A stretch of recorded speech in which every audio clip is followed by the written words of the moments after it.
आवाज सर्वसामान्यांचा। खडाव तालुक्यातील पुसेगाव येथील सेवागिरी महाराजांची यात्रा उत्सव सुरू होऊन 8 दिवस झाले आहे। यात्रा उत्सव हळूहळू संपत आला असला तरी यात्रा बाजारपेठेत भाविक भक्तांची प्रेक्षकांची उत्साहाने गर्दी दिसून येते। अशातच यात्रेमध्ये होलपा केन आणि नॅशनल टूरिंग रिंग या खेळाकडे प्रेक्षकांची ओढ दिसून येते।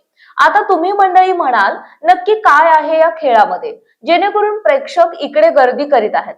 तर या ठिकाणी पाहिलं असता 20, 50, 100 आणि 200 रुपयांच्या नोटा टेबलवर मांडल्या होत्या आणि प्रेक्षक लाकडाची रिंग मोठ्या नोटांमध्ये अडकवण्याचा प्रयत्न करीत होते।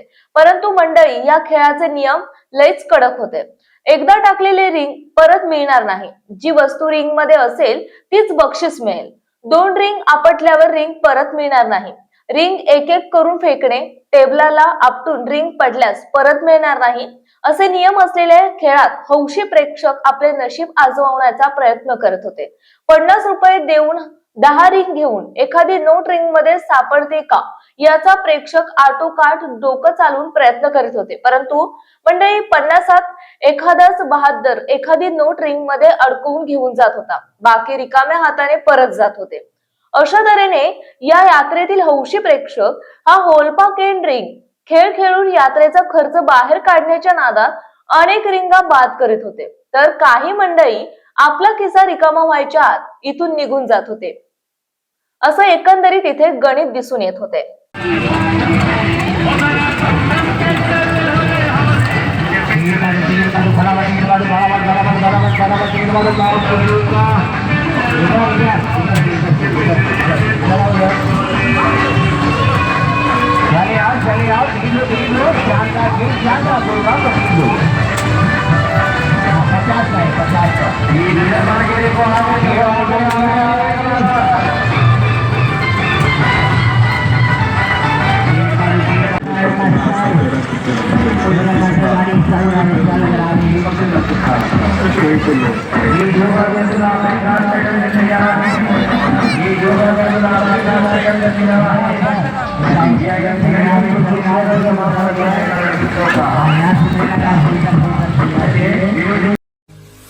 आपल्या परिसरातील महत्त्वाच्या बातम्या पाहण्यासाठी मायभूमी न्यूज चॅनलला YouTube वर सबस्क्राइब करा आणि बेल आयकॉन प्रेस करा।